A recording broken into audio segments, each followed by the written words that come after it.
Assalomu alaykum aziz qarindoshlar. Bugun 2021 yili 7 ayning 16 kuni juma. Sizlarga azroq uchur yetkazib qo'yay deb chiqishim. O'tgan haftada bo'lgan eng cho'ng xabarlarning birisi Amerikaniki Kengash palatasida bir muhim qaror loyihasi ma'qullandi. Bu qaror loyihasi Xitoyniki şu bizim vatanimizde yasalıp Amerika'ya eksport kılınan hem mallarını çekleş haqida. Amerika Şarkı Türkistan'da yasalıgan hiç qanday buyumni import qilmaslik haqidagi bir qonun loyihasi. Bu Kengash palatasından o'tdi. Ondan keyin Avam palatasiga yo'llandı. Agar Avam palatasından o'tsa, ondan keyin Amerika'nın prezidenti imzo qo'ydi. Imzo qo'ygandan keyin bu bir resmi kanun buludu. Bu iş biz için bir çoğun mühim iş. Sebebi ne desanglar bu iki cihetten Uygurlarga çoğun tesirini gösterdi. Onun birisi hazır Uygurlardan mecburi işçi kılıp iş kısırlanıvatkan bir kısım Uygurlar azat buluş mümkün. Bu mecburi işçilik orundan azat buluş mümkün. İkincisi bu iş Xitoyniki iktisadıniki nacharlashishini texmo ilgari surdi. Ashning bilan Xitoy hokimiyatidagi ag'darilishi tizilishi mumkin. Mush ikki jihatdan ayta cho'ng ahamiyati bor. Bu qatim Blinken mushu qaror loyihasi munosabati bilan yana bir yerda bayonot e'lon qildi. U mushu Sharqiy Turkistonda savdo ishlab chiqarish ishlari shug'ullanayotgan Amerikaniki barliq korxonalarni ogohlantirdi. Sizlarniki qatqashinglar Amerikaniki qonunga xilof bo'lib qolishi mumkin. Shunga diqqat qilinglar degandek. Shunga bu haftasidagi eng cho'ng xabar shu. Undan boshqa 12-iyul kuni Blinken, Amerikaniki tashqi ishlar ministri Blinken Amerika kongressiga bir doklad sundi. Bu dokladda Xitoy haqida bir umumyuzlik bahoni o'tirib qo'ydi. Bu bağlanışıdaki biz bilen münasebetlik mühim iki nokta var. O neymi degende Xitaylarniki Uygurlar qaratgan siyasetini ırkı kırgınçılık ve insaniyet üstünden yürgüzgen cinayet degen bu sözlerini naiti enik oturup koydu bu deklatta. Bu anda Amerika hükümetinin bir resmi ornuğa, meydanıga vekillik kıldıgan bir nese açta bu başka bu mu biz için naiti zor ehemmiyetke ega. Yeni bir üçüncü çoğun haber bu haftanın içinde.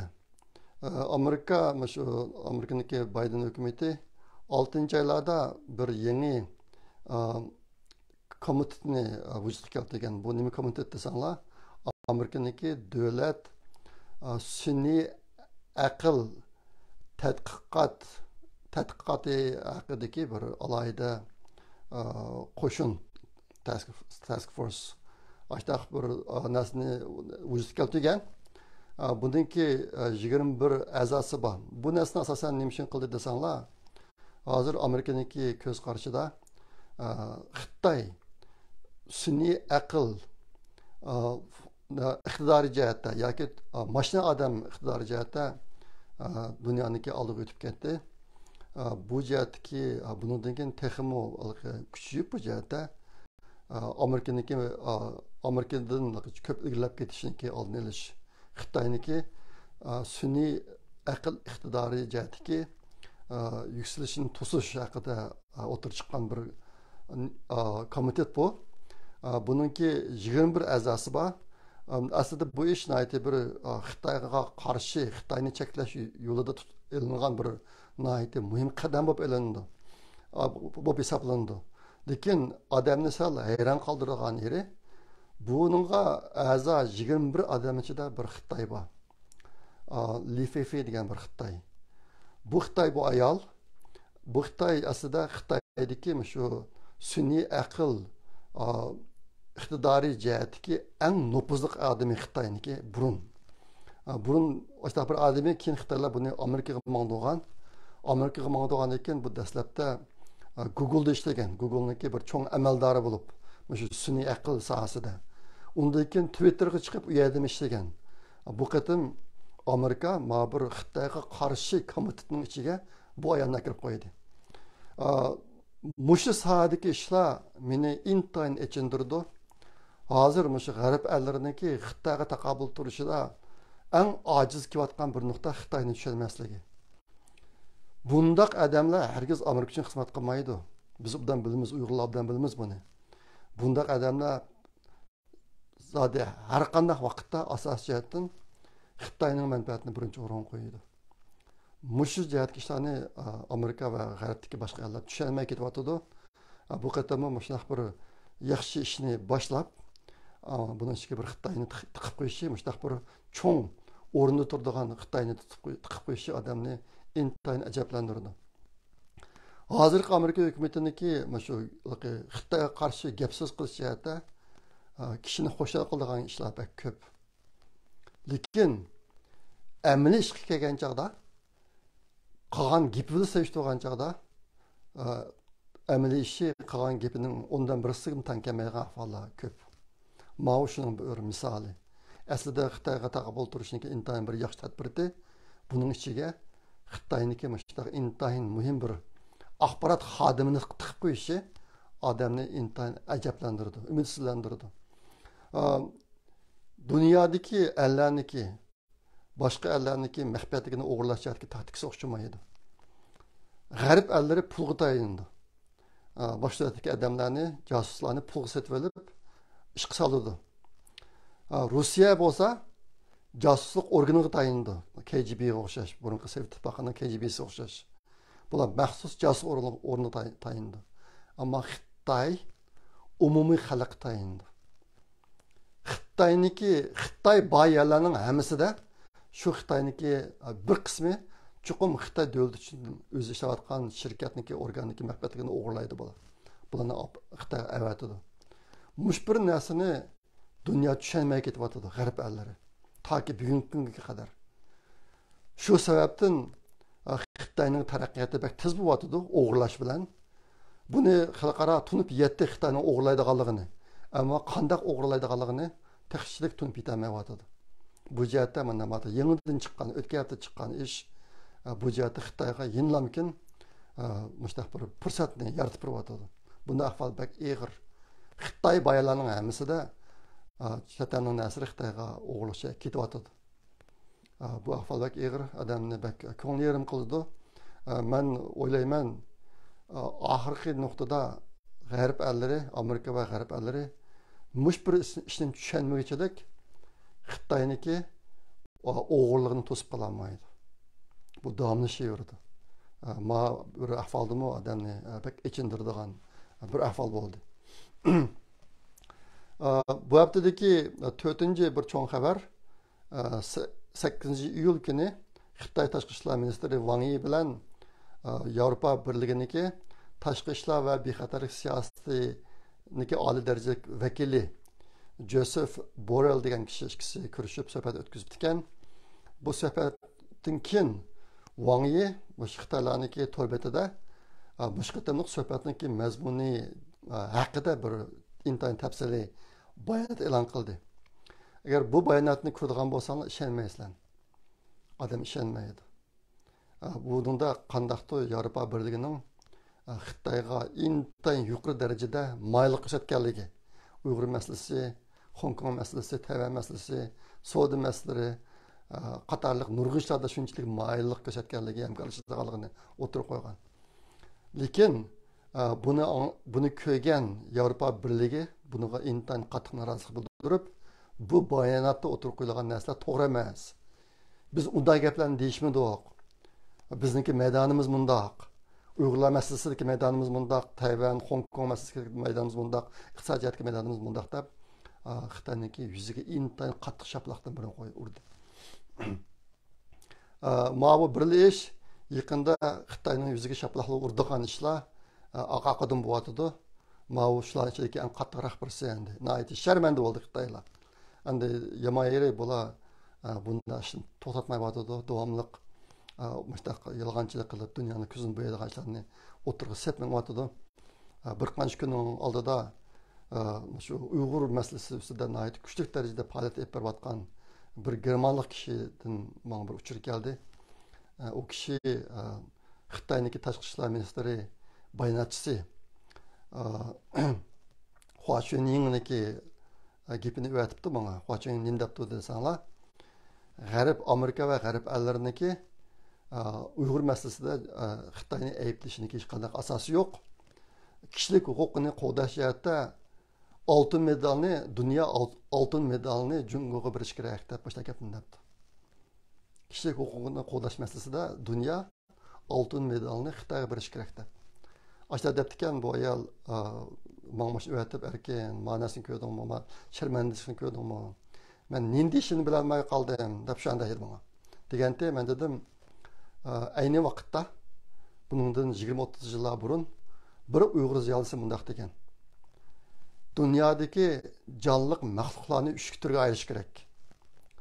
Onun birisi hayvan, ikincisi insan, üçüncüsü hanzo.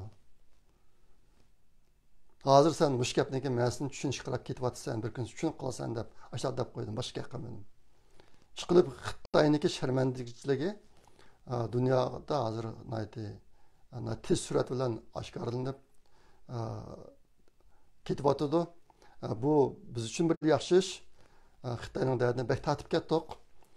Dunyo tushunmaydi bizniki arzimizni, davoyimizni, yig'imizni qat'iy tushunmaydi. Hozir endi asosda bir qismini tushunib bo'lmayapti. Bularning qaysi darajada sharmanda, qaysi darajada inson qalbidan chiqib ketgan bir maxluqlar ekanligini.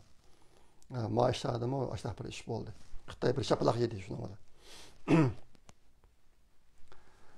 Bu hafta chiqqan 5-chi bir xabar, yaqinda xabarlar bor. Xitoyniki kompartiya qurilganligining 100 yilligini xotirlash faoliyati bo'ldi. Nayda dağdığılık. Şundan keyin Xitoy hukumati dunyodagi siyosiy partiya rahbarlariga bir yig'in chaqirdi, videoluk. Bunun albatta Amerika qatorliq g'arb elleriniki boshlari hech qatnashmaydi. Nada biz anlab baxmagan kishi davlatlarniki boshlari qatnashgan bir yig'in endi. Mush yig'inda Xi Jinping so'z qilibdi. So'z qilib, so'zi tugab bo'lgan vaqtida oxirgi bir abzas gapni qaytadan o'qibdi, yana bu yozib olgan narsani o'qibdi ekan. O'qib tugab bo'lgan ekan, oxirgi bir abzasni qaytadan o'qib, yana oxiriga kelgan chog'da qishlik kotibdan men so'zlab bo'ldimmi deb so'rabdi. Men so'zlab bo'ldim deb so'rabdi ekan. Bu bir xalqaro chaqchaq bo'ldi. Endi ba'zi analistlar deydi, hozir Xi Jinpingga kelayotgan besim intan kuchlik, mayli Xitoy davlat ichida bo'lsin yoki xalqarodan bo'lsin, nayt ko'p besim bor. Xitoy kunda-kunga yolg'iz qilyapti xalqaroda. Xi Jinping bo'lsa Xitoy hokimiyati ichida yolg'iz qilyapti. Ashta bo'g'ashqa bunga kelayotgan besimning kuchligidan bu hozir biroz aqli ushidan ezib qolib turibdi. Mashta bir ko'glik ish bo'ldi deb mashta bir xabarlar chiqdi, yaqinda chiqib ketdi. Ayni vaqtda Xi Jinpingdan burungi Hu Jintao Xitoydan boshlig'i bo'layotgan vaqtda bir qatim bir xalqaro yig'inda so'zlab ekan, yozgan narsani o'qib ekan. O'qib bir varaqning ostiga kelgan chog'da buning davomi keyingi betda desa, ash gapdan tortib o'qitibdi. Buning davomi keyingi betda deb. Bir betni o'qib olib, buning davomi keyingi betda deb keyingi varaqni o'rib o'qib ekandik. Ayni vaqtda bu bir xalqaro chaqchaq bo'lib ekandik. Maqatim Xi Jinpingniki mashmi bir chaqchaq bo'ldi. Bu xabar olib ketdi bu. Bu qatim endi Xi Jinping qilayotgan yana bir cho'ng besim nima desanglar, Xitoyniki iqtisodida nihoyatda cho'ng chekinish bo'lyapti. Albatta men degandek bu qatim Amerika qilgan qonun loyihasimi Xitoyniki budjet chekinishni texnik ilgari surdi. Yaqinda Xitoy hukumati Shanxay, Guangdong, Shenzhen qatorliq shaharlardagi o'lkalardagi ma'muriy xodimlarga beriladigan inglizcha bonus deymiz. Bir xil mukofot bo'lamiz, bu ism bordi. Bonus, inglizcha bonus. Jangjin deb qo'ydi. Mush narsalarni to'xtatganligini haqida e'lon qildi. Emniyetde bu raylarniki ma'mur xodimlari kirimining bir qismi shundan keldi ekan. hozir endi Xitoy iqtisodiy tuvallab pul beramagandan keyin bu narsalarni evat qilib turibdi. 3 shaharda yaqincha ishlar bo'ldi. Bu haftadagi 6-cı cho'ng xabar. Yaqında Amerika, Yaponiya, Koreya qatorliqlar Xitoyniki Janubiy dengiz rayonlarida bir harbiy mashq o'tkazdi. Bunun harbiy yanı var. Bununla yana Yangi Zelandiya, Avstraliya, Angliya, Fransiya, Germaniya qatorliq yana boshqa davlatlarga qo'shilib bu harbiy yanı var. Jami 21 dak davlatlarniki qo'shilishida epirilgan bir yanı var bo'pti. Nəhayət təsirlik. Endi bu narsa nimani ko'rsatadi desanglar, harbiy jihatda Amerika Xitoyga qarshi bir birlashib tuzdi hozir. Bu bir xil urush oltida nəhayət urush oltida turyapti hozir. Shunga agar Xitoy sal bir Tayvanga bir narsa qilib qolsa, bular nəhayət uzlukesil ujuqtiritish mumkin. Yaqinda bu ishlarda biroz aktiv o'ringa o'tgan yana bir davlat Germaniya mı aniq pozitsiya bildirib, agar Xitoy Tayvanga hujum qilsa, bizning kirimiz urushqa degandek gaplar bilan amashda bir yangilik o'tirib chiqdi. Germaniya biroz g'alati davlat, o'zingizning xabarida bor. Yevropa birligining ichida Xitoy bilan eng yaqin davlat Germaniya. Eksport qilgan eng chong eksport davlati Xitoy Germaniyaniki. Shu izchil turda Xitoy bilan yaqin o'tib kelgan bu davlat. Germanliklarniki bir alaylığı, ben bir misal dedim. Dünyada bir neçə dövlətlər var. Ularniki şu əxlaqi ölçümün içində toğra xata degan narsa yo'q. Ularniki əxlaqi ölçümün içində aqilani ish və hamoqatlik. Aqilani ish yoki nodonlik degan o'lcham bor. Lekin to'g'ri yoki xato degan o'lcham yo'q. Bunun bir tipik vakili Germaniya. Uni boshqa Yaponiya, Avstraliya bular shundoq. Bular ish qilgan chog'da ish xato bo'lib qoldi, to'g'ri bo'lib qoldi demaydi. Ish aqilani bo'ldi, ish hamoqatlik bo'ldi deb shuni o'lcham qiladi bular. Shunga Germaniya mu iqtisodiy manfaatni ko'zda tutib, Xitoyniki naqadar vahshiy ishlarni qilayotganligidan qat'iy nazar izchil turda Xitoy bilan yaqin bir maydon tutib kelgan bular. Endi yaqinda biroz burilish bo'lyotdi. Mush qatim bu burilish biroz ifodalandi. Germaniyanın başlığı Merkel yaqında pozitsiya bildirib, agar Xitoy Tayvanga chiqadigan bo'lib qolsa, bizning kirimiz degan gaplarni dedi bu xonim. Andan keyin 7-ci cho'ng xabar. Bir necha kun oldida Yaponiya tashqi davlat mudofaa ministrligidan bir aqtash kitob e'lon qilindi. Bular har yili e'lon qildi bu kitobni. Bu qitimqi kitobda burunga o'xshamaydigan ikki cho'ng alaylik bor. Uning birisi bu qitimqi kitobning ichida hozir Amerika bilan Xitoy Tayvan masalasida nihoyatda bir jiddiy holatga kelib qoldi. Bu ish Yaponiyaga bir krizis tuyg'usini berish kerak degan gapni dedi. Bu yerdagi nihoyatda bu cho'ng gap nima desanglar, krizis tuyg'usi degan gap. Ya'ni agarda Amerika bilan Xitoy tutishib qolsa Tayvan ichida, bu Yaponiya uchun bir krizis hisoblanadi. Shuni bizni qarab turmasligimiz kerak degan narsani ifodaladi bu o'xtash kitob. Ashta bu boshqa buningga qarata Xitoy tipirlab ketdi bu qatim. Tipirlab ketib Yaponiyaga qarshi yana bir xil do'qin ko'tarilib Xitoy ichida bo'libmi Xitoylarniki bir Si Jundamda, Liu Jundamda bir junsi bor ekan, shularniki bir ular maxsus bir video programma ishlab agar Tayvan masalasida Yaponiya Xitoyga qarshi urush qilmoqchi bo'ldi ekan, biz oldi bilan Yaponiyani atom bombasi bilan, yadro bombalar bilan yo'q qilib etamiz. Ikkinchi dunyo urushida Amerikaniki yadro bombasi bilan Yaponiya bir qatim uzluksiz taslim bo'lgan. Bu qatim biz yana yadro bombalar bilan Yaponiyaning ikkinchi qatim uzluksiz taslim bo'lishga qistaymiz degandek mana bir videoni ishlab taqatdi. Bu video keng tarqalyapti hozir. Bu bir cho'ng xalqaro xabar bo'lib menyapti. Andan keyin ikkinchi alayidligi bu qatim o'xtash kitobniki. O'tgan yilgi kitobda Yaponiyaniki bir an'anaviy binolar bor. Xitoynikiga o'xshab qolgan. Shu binoniki Sakura degan Yaponiyaniki davlat guli. Shularniki rasm chiqdi ekan. Bu qatimki o'xtash kitobning teshiga bir ot minib ketayotgan samurayning rasmini chiqarib qo'yibdi. Buni nimadan darak burdi desanglar, Yaponiya agar sen Tayvanga chiqilsang, biz sen bilan urushga tayyor degandek bir Xitoy qarta. Mashta bir ma'noni bildirdi ekan. Shunga bumi bir cho'ng xabar bo'ldi hozir. Shunga sizlarga deb qo'ygim keldi.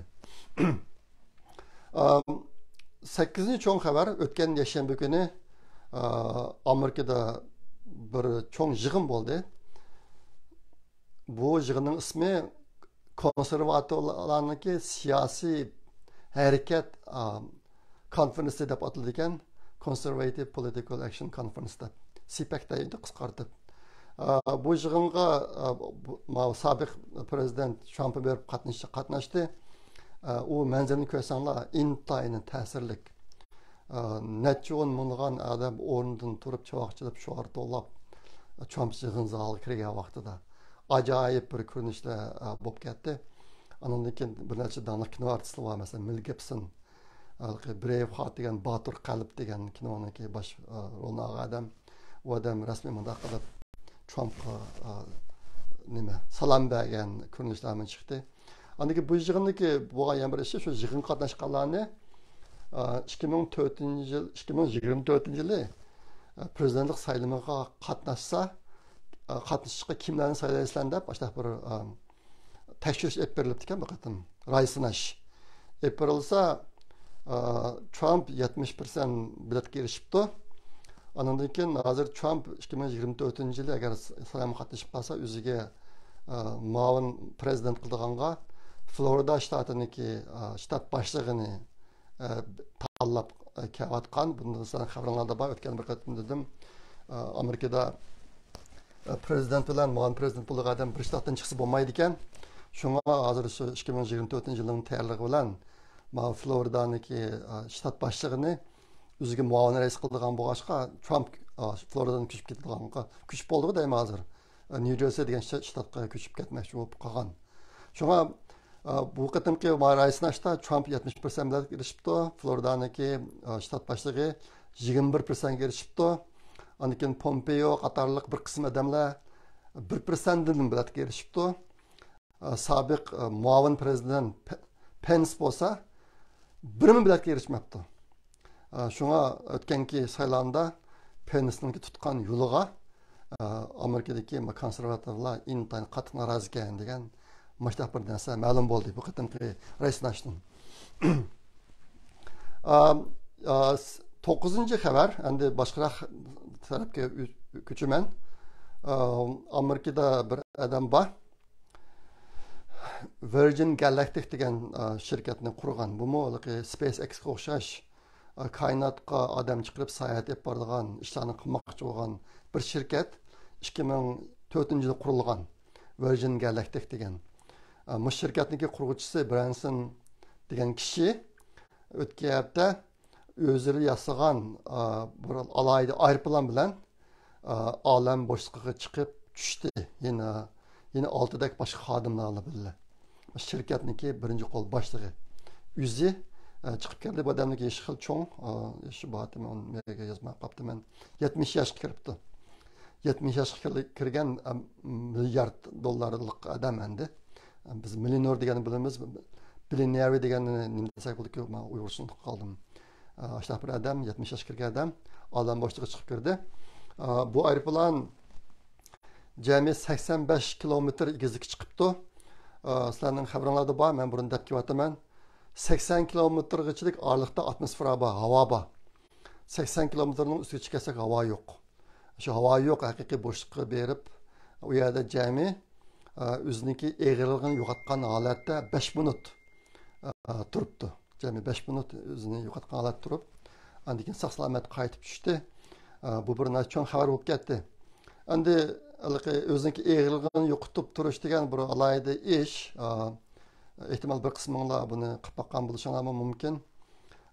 Mana bu bizning uyning qashida bizga 10 kilometrlik kilg'ayada Six Flags Magic Mountain degan bir Amerikaniki bir cho'ng bog'chisi bor, odamni o'ynaydigan. Uning ichida har xil ma'lumotdan jumla quchadigan yo o'sha narsalar bor. Men burun bizning bolalarni elib bir qatim borgan, bolalar kichik vaqtida. Uniki free fall degan erkin tushish degan bir narsa bor. u nima desam bir egiz munarning ustiga chiqib bir sandiqdek mashinaning ichida uch odam o'tirdi. U sandiqni tashib etdi pastga. Shu oraliqda 7 sekundlik vaqt sandiq odamdan tez tushdi pastga. Ata boshqa sizning putingiz hechnimaga tegmaydi. Quruq bo'lib qolsizda. Bu erkin tushish munari deb ataladi. Men shuni qilib boqqandim. Shu narsada 7 sekund egrilikni yo'qotgandek putimiz hechnimaga tegmaydigan bu boshqa 7 sekundlik turdi ekanmiz. Men shu 7 sekundda to'lg'anligimga to'ygandim. Adam shunchalik bir xil adam tasvirga bo'lmaydigan bir xil holat bo'lib qoldi ekan. 7 sekund degan shunday uzun tuyulib bir narsa bo'lib ketgan. Endi men o'ylayman haqiqiy bo'shliqqa bosim mana taraf bir narsa bo'lgandi deb yoki ular egriligini yo'qotiblarmikan, xuddi yerda monganda shuramda bilmayman, shu boshqa bir holat bo'lib qolgan. Chiqib odam shuni qilib keldi. Bu odamniki maqsadi shu aeroplan bilan tomoshabinlarni olam bo'shliqqa olib borish. Hozir bunun biletidan 600 bilet setilib bo'libdi. Shu odamniki aeroplanida o'tirib, havo boshlig'iga berib aynib keldi men deydiganlar. Bunun ichida shu Hollywoodniki donliq artistlarmi bor. Bir bilet 200 ming dollar ekan. Bir bilet 200 ming dollar, hozir 600 bilet setilib bo'libdi buniki. Shunga bu bir xabar bo'ldi. Endi bir aeroplan bilan manda havo boshlig'iga chiqish bu tunji qatim yaqin tarixdan buyon endi. Yana bir xabar sizlarga deb qo'ydigan. Men Facebook chiqarib qo'ydim. Bizningki Yaponiyada G'ayrat Kenji degan bir inimiz bor. Uyg'ur edet degan yumshoq detalni yasagan, Kenji Soft degan yumshoq detalni yasagan. Andan bunun ichida lug'at bor, andan korrektor bor, uyg'urcha korrektorlarni qilgan shu inimiz yaqinda shu Google qatorliq shirkatlarniki OCR degan bir xil yumshoq detallar bor. Rasmdagi xatni tekstga aylantiradigan. Shu narsalardan foydalanib buniki uyg'urcha hisob chiqibdi. Buni nima qilib bo'ldi ekan desanglar, bir kitobni olib siz bu kitobdagi bir betni masalan siz yozib chiqarmoqchi, bir maqolani ishlatasiz yoki bir asar uchun. Ashta qilmoqchi bo'lsangiz, bu kitobni siz rasmini tortib, yumshoqda detalga kirgizsangiz, uning tekstini chiqarib beradi sizga. Siz bir o'qib, qo'lingizni urib kirgizib avara olmaysiz. Mushta iqtidorni uyg'urcha rasmdagi tekstni tekstga aylantirib turadigan yumshoq detalni yasab chiqib, buni Uyg'ur edet degan yumshoq detalning ichiga kirgizib qo'yibdi. Men bu vaqtda bir uchuv chiqarib qo'ydim. Bu nihoyatda zo'r qulayliklarni akladi. Buniki boshqa yoziqlari bati burun. Men eshitib boqqan, men o'tgan yil bir kompyuter programmasini, inglizcha kompyuter programmasini rasmdan tekstga aylantirgan. Shunga bu bek zarur bo'ladi shu aqlanga sho'lniganlar uchun. Shuni buni qilibdi. Buni qilgandan keyin ba'zi qarindoshlar turkchasini bormi deganda, shu oldingi chiqib kunning oldida buni turkchisini qo'shdi. Hozir shu yumshoq detalda, shu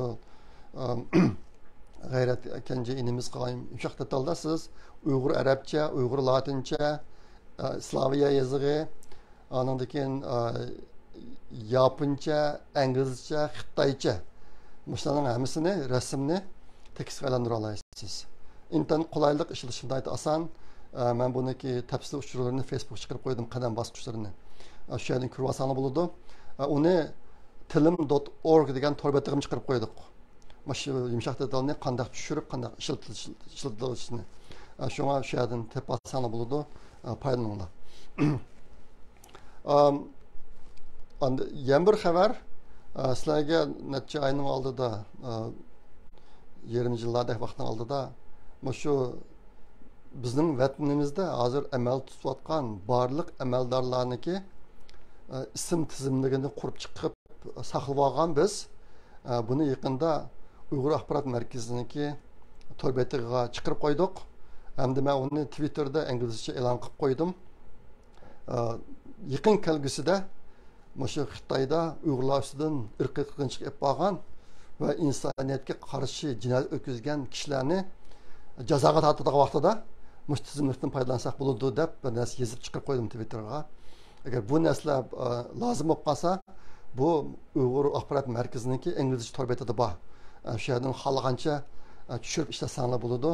O'tganda shu bizning vatanda qurilgan barliq noy darajalik va undan yuqori shu doktorxonalarning tizimligini shu chiqarib qo'ygan.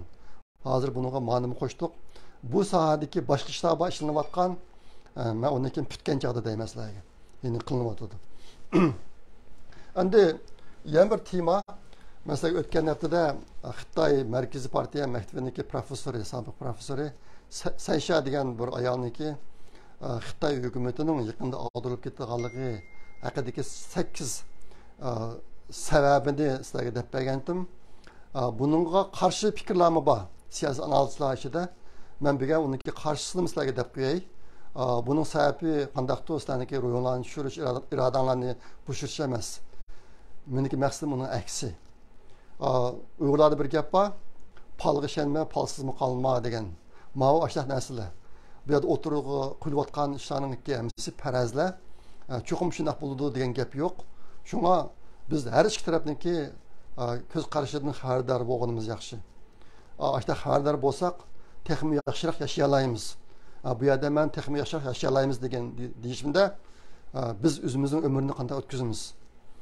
Uyg'urlar uchun qanday yashaymiz, Uyg'urlar uchun qayshlarni qilamiz degandek ishlarda ideallik uchun foydasi bor bu ishlarniki. Shu nuqtadan Sayshaniki ko'rsatgan 8 sababi mundaqdi. Xitoy yaqinda o'lib tushdi degan sababi. Birinchisi Xitoy sirtdan och qolgan Haydarga o'xshaydi. Hozir dunyoning hamma yeriga qo'l uzatyapti, lekin ikki jihatdan bir qog'oz yo'lmas. Ikkinchisi Xitoyniki iqtisodiy modeli uzun muddatga bardosh berolmaydi. Üçüncüsü Xitoyning qarzi ko'p, to'rtinchisi Xitoyniki ko'ptirilgan ideologiya tashviqoti va ijtimoiy reallik o'rtasida intan cho'ng ziddiyat bor. Ma'u ideologiya tashviqotida intan cho'ng ko'ptirmachilik bor, amniyatda bo'lsa nurg'un ijtimoiy masalalar bor. Bu ikkisini o'rtasida farq cho'ng. Beshinchisi bozor ig'dorchiligi bilan hukumat ig'dorchiligi o'zaro chiqisholmaydi. Ya'ni hukumat ig'dorchiligi shirkatlar bilan shaxsiy shirkatlar masalanga. Bularning o'rtasida intan keskin ziddiyatlar bor. Bular qattiq chiqisholmaydi bir-birisi bilan. Hozirgi siyosiy tuzumda bu masalani hal qilish mumkin emas. Oltinchisi boy kambag'allar o'rtasidagi farqning cho'ngib ketishi. Bu jihatda intan egri masala bor Xitoyda. Yettinchisi chirikchilik, buni hammamiz bilamiz. Sakkizinchisi huquq kurashi. Men bu xonimniki yana bir nayta cho'ng masalani demaganligini biroz his qildim. Xitoydagi qirib ketish, Xitoy nüfusining qirib ketishi, ehtimol buni shu Xitoyning iqtisodiy modeliga kiritayotgan bo'lishi mumkin. Bu bir cho'ng masala hamiyat Xitoyda. Endi yana bir siyosiy analizchiniki deyishi, Sayshaniki bu degan gaplari toz degandek putrab turolmaydi deydi. Uning ko'rsatgan sabablari mundaq. Birinchisi Xitoy pichoq ustida mengatqili uzun bo'ldi. Ko'p tajriba to'pladi. Pul pahalılığı Xitoyning ag'dirilishiga sabab bo'lmaydi. Birinchisi. Ikkinchisi, hozir raqamli pulga tutish qilyotdi Xitoylar, raqamli pulga. Digital coin deydi. Bu jihatda uzun muddatga bardosh bera oladi. Uchinchisi, uy bozoriniki qachon gumron bo'lishini Xitoy kompartiyasi o'zi belgilaydi deydi. Hozir endi Xitoyda cho'ng bir uy bozoriniki gumron bo'lish xatari bor. Deyilayotganligi uzun bo'ldi. Meniki anlashimda hozir 10 yildek bo'lib qoldi. Bu ishda yuz bermedi. Madem deydi, Xitoydagi bunday cho'ng o'zgarish qandaqdir o'zligidan yuz bermaydi deydi. Buni partiya hukumati hokimiyati belgilaydi. Ular qachon ashlash yuz bersin, shu yuz berdi. Agar yuz bermasin desa, bular uni kontrol qilmaydi deydi. To'rtinchisi, boy kambag'al farqidagi ishlarda Xitoyniki bardosh berish iqtidori bek kuchlik. Shimoliy Koreyadek bo'lib ketsa-mu, yashab ketaveradi deydi. Xitoy Shimoliy Koreyadek bir holatga tushib qolsa-mu, o't chöp qurutqungiz deb yashaydigan holatga tushib qolsa-mu, bular bardosh berib mang'alaydi deydi. Beshinchisi, ideologiya sohasidagi ko'ptirma tashviqot Xitoyning o'lishini keltirib chiqarmaydi. Aksicha Xitoy hokimiyatiniki mavjud bo'lib turaverishiga zo'r yordam qiladi. Bu hozirga qadar shunaqa bo'lib keldi, buni biz undan bilamiz. Oltinchisi, huquq kurashi gumron bo'lish darajasiga bormadi. Buning bir isboti shaklida ko'rsatgani bu qatimki shu Xitoy kompartiyasining qurilganligining 100 yillik xotirash faoliyatiga Xitoyniki shu qeri amaldorlarning hammasi keldi deydi. Ma'alaydiganlarning hammasi keldi. Gerçi biz huquq kirish bu desakmi, lekin bu narsalar qandaqdir Xitoy hokimiyatini gumron qilib etadigan darajada emas. Deb deydi. Xi Jinping o'sh, lekin hokimiyat o'lib tushmasligi mumkin. Hozir mush gap va kuchli hozir. Kilarjiqi Xitoyniki 20-qurultayi bor.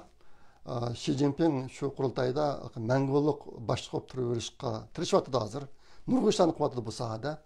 Endi bir qism analistlarning deyishicha Xi Jinping taxtdan tushishi mumkin, lekin Kompartiya hokimiyati ag'darilmasligi mumkin. Kompartiya hokimiyati xil uzunchilik birlash beralaydi. Kim chiqishidan qat'iy nazar degan ko'z qarash bak kuchli. Ma kishiniki deyotganimi shu narsa. Xitoyda Sovet ittifoqida yuz bergandek o'zgarish qat'iy yuz bermaydi dedi. Buning cho'ng sababi nima desa, Sovet ittifoqiniki gumron bo'lishi siyosiy tuzumni isloh qilishdan kelib chiqqan. Lekin Xitoy hozir garchi siyosiy tuzum iqtisodiy taraqqiyotga moslashmayotdi, siyosatni isloh qilish kerak degan gaplar ko'p bo'layotgan bo'lsa-mu, bu gap holatida turib qolib, amaliyotda bu jihatda hech qanday tadbir qo'llanmagani yo'q. Sababi nima desa, Sovet ittifoqining tajribasini yakunlab.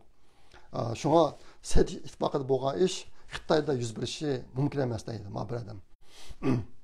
Yettinchisi, bu qatimki Xitoy virusi vaqasidan Xitoyning partiya apparatining yanada intan kuchli ekanligini ko'rib olamiz.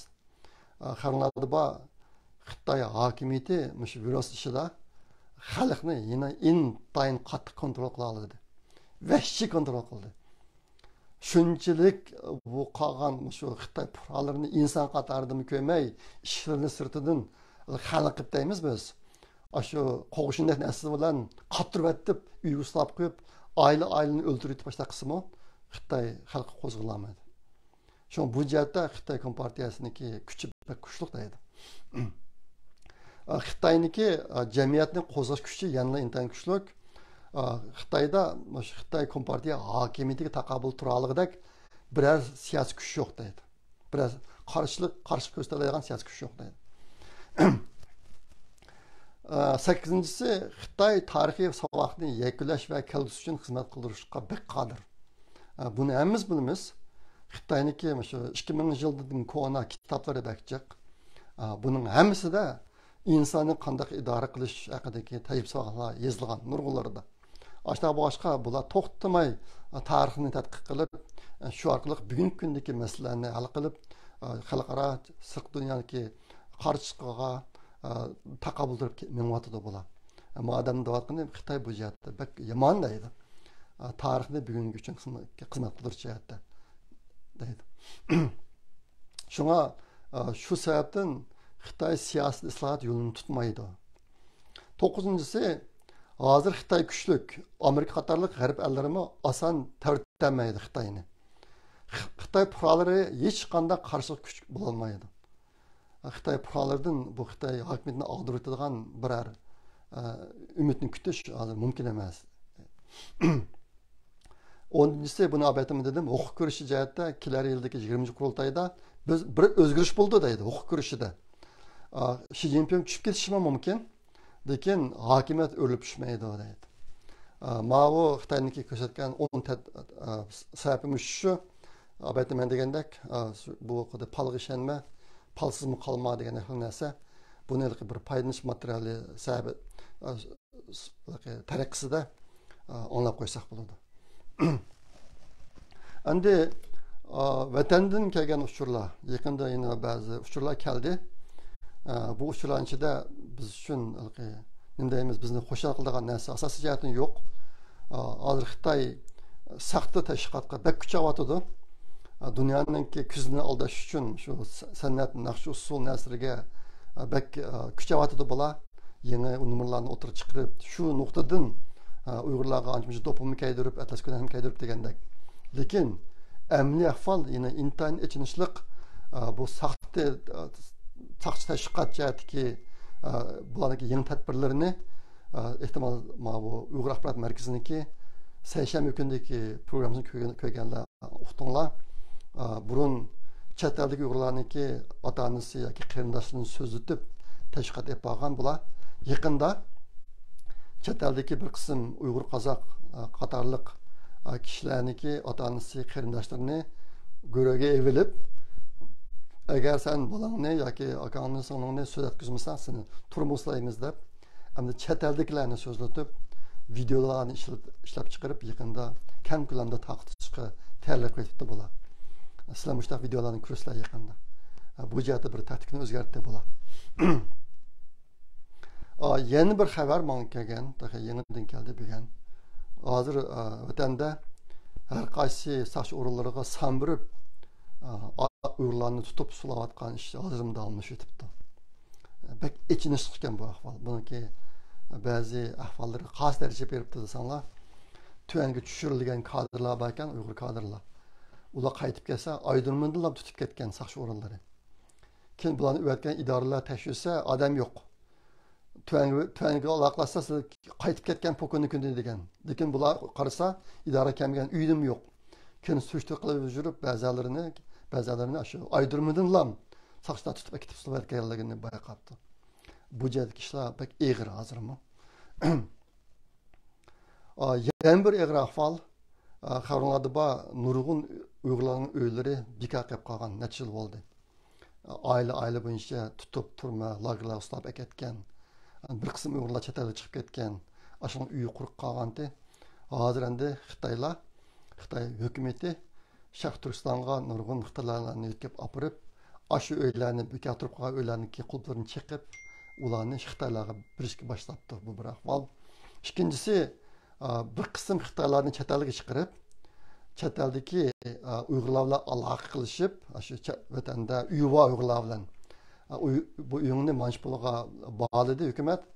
Shu pulni bizga bergin, biz uyingni sotib beramiz deb ashta qilib, nihoyatda azam bahoda chet eldagi uyg'urlarningki vatandagi uylarini sotib oltiribdi bular. Bular miyada mushtaq deydi ekan, vatanga berib uni bozor saq vaqtida yana bir qitim qo'ydi ekan, ashta qilib bir qism uyg'urlarni ashta qo'yib turibdi. Xitoy hukumati odam birlashtirib. Mushtaq bir xabar keldi. Andan keyin hozir endi xalqarodagi uyg'urlar haqidagi ovozlar nihoyatda kuchayib menyapti. O'tgan hafta biroz pasayib qoldi degan muhabbatini shunday kuchayib ketdi. Hozir uyg'urlar to'g'riliq dokladlar, xabarlar bek ko'p hozir inglizcha medialarda, televizorlarda, videolarda.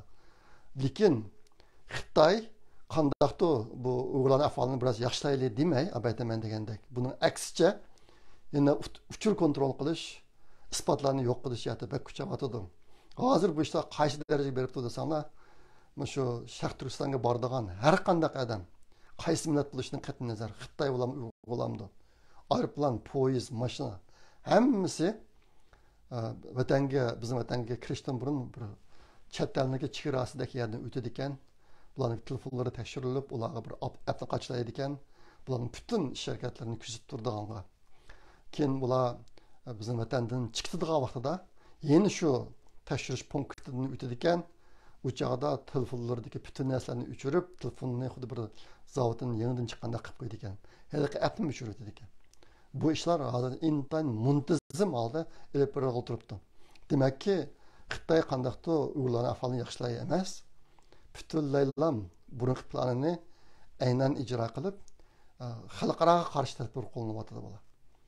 Buniki misollar abaytaman degandek. Hozirgi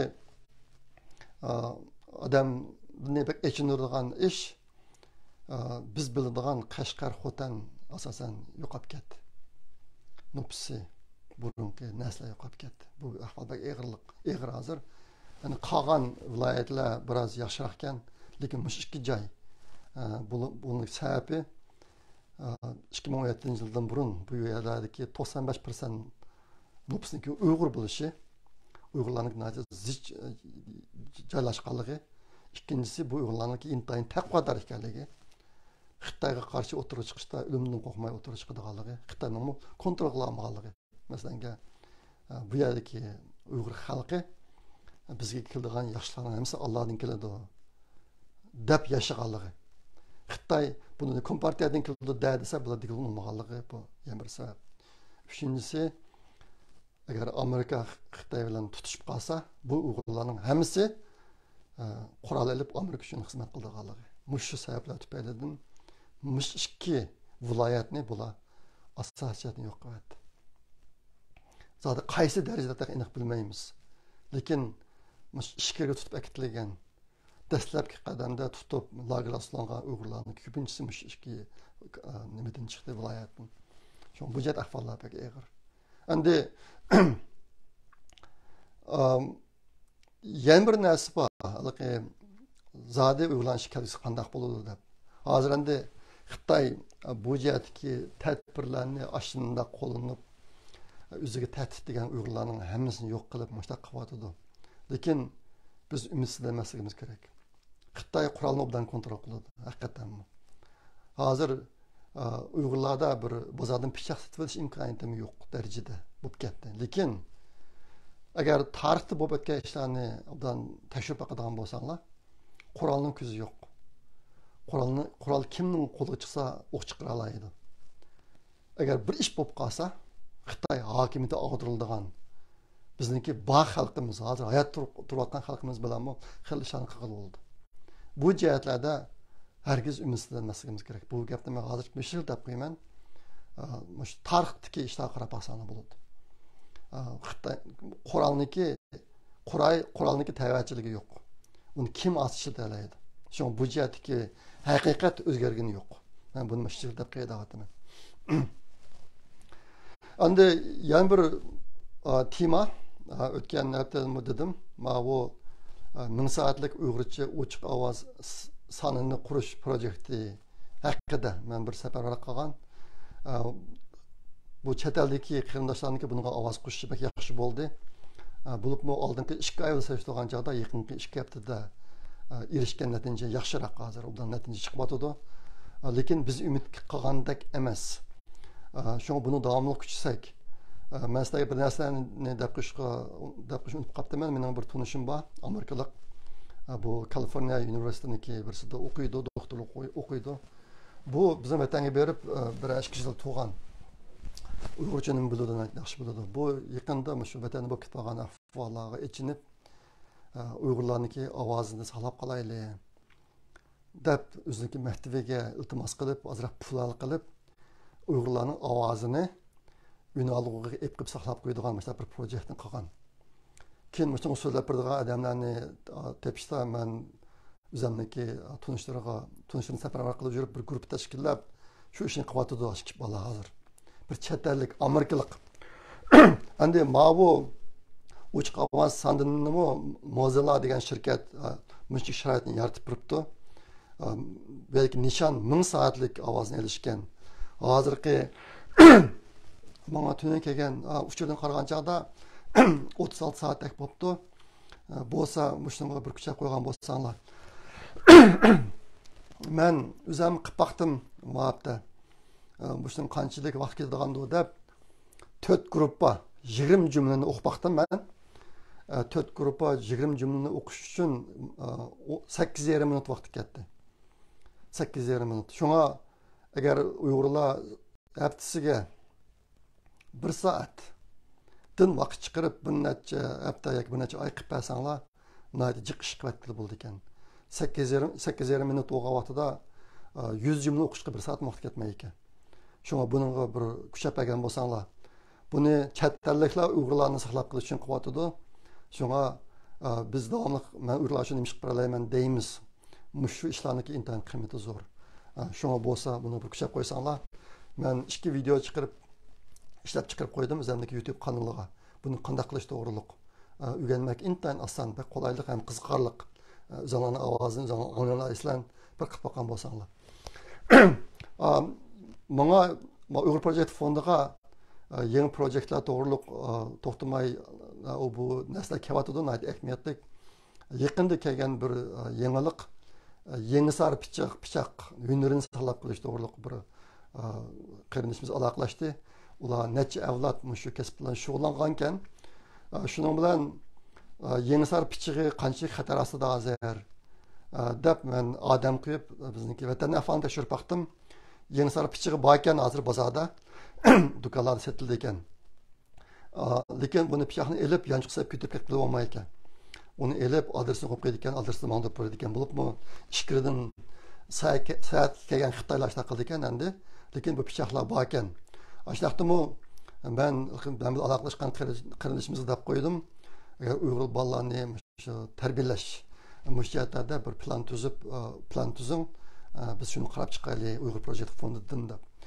Bu ish hozir ashtaraf bir holatda zo'r bo'lsa bu jihatga ishonib qilamiz. Andan keyin yana bir ish Qozog'istondagi bir necha avlod shu Uyg'ur serchiligida shug'ullangan bir qarindishimiz men bilan aloqalashgan. Ali ekan, ismi Ali Tursun. Buniki bir Facebook'umu bor ekan. Men buni chiqarib qo'yay. Bu qarindishimiz hozir jiddiy iqtisodiy yordamga lozim, zo'r ehtiyojli bo'lib qolibdi. Nuriyallar bir uyum qo'ygan ekan, bizim vatanda qo'ygan ekan, boshqa davlatlardan berib.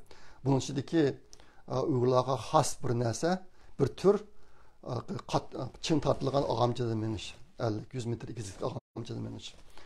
Bu sirkchilik ümiginiki necha adam bor ekan Uyg'urlardan. Bu shuni qildigan, nayt ta'sirlik. Bo'lsa shuni ko'rib beqanlar, shu Facebook'dan ko'rib beqanlar. Ondan keyin bo'lsa iqtisodiyotni yordam qilib qo'ysanglar. Endi mavu hem soda ishiga kiradigan bo'lg'ashqa biz anonsiga kiradigan chiqimi zo'rroq ekan endi bizniki Uyg'ur Project fondidan tez yordam qiladigan ish emaskan. Lekin biz davomli diqqat qilmaymiz bunga. O'zimiz biz nima qilib beramiz deb. Shunday bo'lsa-mu chet eldagi qarindoshlar bo'libmi O'rta Osiyodagi qarindoshlar. Men izchil turda deb kelyapman, O'rta Osiyoning sirtida 100 mingdak Uyg'urlar bor. O'rta Osiyoning o'zidanlarmikin bir necha 100 ming Uyg'urlar bor bo'lishi mumkin. Bo'lsa mushtaq mandaq narsalarni kasbni qutuldirib qolsak, bu yo'q bo'lib ketmasa, bir yordam qilib qo'ysanglar. O'rta Osiyoning ichida iqtisodiyotni yordam qilish qulaylik boshqaga qaragan chog'da. Buni bir kuchab qo'ysanglar, men bu Facebook'niki adresini chiqarib qo'yaman, o'zimniki Facebook'ga. Andan keyin men Ali inimizga uchur mandirib qo'ydim. Buniki shu iltijosini taqasam bo'lamdi deb agar bo'ldi desa, men qanday pul yana qilish uchurlarini chiqarib qo'yaman Facebook'ga va boshqa narsalarga. Yana bir narsa hozir Xitoyniki menga qaratayotgan, meniki Twitter'imga qaratayotgan hujumindan kuchlik bo'lyotdi. Yaqinda yana bir narsa chiqadi bular. Men o'tganda eng ansirab kelayotgan bir ish. Buni sizlarga bir ko'rsatib qo'yay. BBC'ning narsasi deb mundaq narsani chiqadi bular. Bir tarafi hozirgi Uyg'urlar, yana birisi BBC'niki tashqaridagi Uyg'urlar deb. Buni qarasanglar hijoblik yo'q, qora niqoblik Uyg'urlarni deb chiqibdi. Bu hijobliklarning ko'pincha Uyg'urlar emas ekan. Bular boshqa xalqlarniki rasmini tepibdi, lekin mana niqobliklar Sharq Turkistonning bayrog'ini ko'tarib olgan bo'lish uchun shu Uyg'urlarga. Bular hozir shu men eng ansirayotgan ishni qilyotdi. O'zlariniki shu xalqaroniki ko'zini buyash jihatda. Shunga bu narsani yana bir sizlarga qo'ygim keldi. Bir necha kun oldida Abduvali Ayıp inimiz bir Türk tarixchisiniki qolgan gapini chiqarib ketdi Facebook'ga. Buni sizlarga bir deb qo'y dedim. Buni men o'rtoqlashgandim o'zimniki Facebook'da. Ashtaq bo'lsa-mu o odamning degan gapini sizlarga bir deb qo'y foydalanishinglar uchun. Otaliq Türk tarixchisi Ilber Ortayli mundaq deydi. Rusiyadagi dindorlar Rus millatchilaridir. Gretsiyadagi dindorlar Grek millatchilaridir. Ermenistondagi dindorlar Ermen millatchilaridir. Turkiyadagi dindorlarning ko'pi Türk dushmanidir. Mana bu Türk millatining eng muhim bosh og'riqidir debdi bu kishi. Shunga bizniki Uyg'ur dindorlarniki nayt zo'r qismi nayt qattiq millatchi. Bizim Uyg'ur millatini saqlab qolish yo'lida amaliyotda o'zining jannini fidokor, jannini qurbon qila oladiganlarning ichida bizning dindorlarimiz ko'p. Buni bilaman. Ashtaq bo'lsa-mu ma'ni bir sizlarga deb qo'ygim keldi. Shunga bu jihatda Uyg'urlarning ahvoli ko'p yaxshi, lekin saqlanayotgan masalalar bor. zaten xabarda bor. Şuna bunu bir tilgap qo'yay dedim. O'tgan hafta men Qurban hayitidagi vaqtini xato mo'lchallab 20-sila ekanligini bildim, lekin bir hafta baldur sizlarni. Ya 10 kun baldur muborak etman. Qayta muboraklab qo'yay. Oldimizgi seshanba kuni Qurban hayiti yana qatimli programmadan burun bo'lib bo'ldi. Shunga hammalarga Qurban hayiti muborak bo'lsin. Kelar qatim ko'rishishga omon bo'linglar. Xayr xo'sh, Allohga omonat.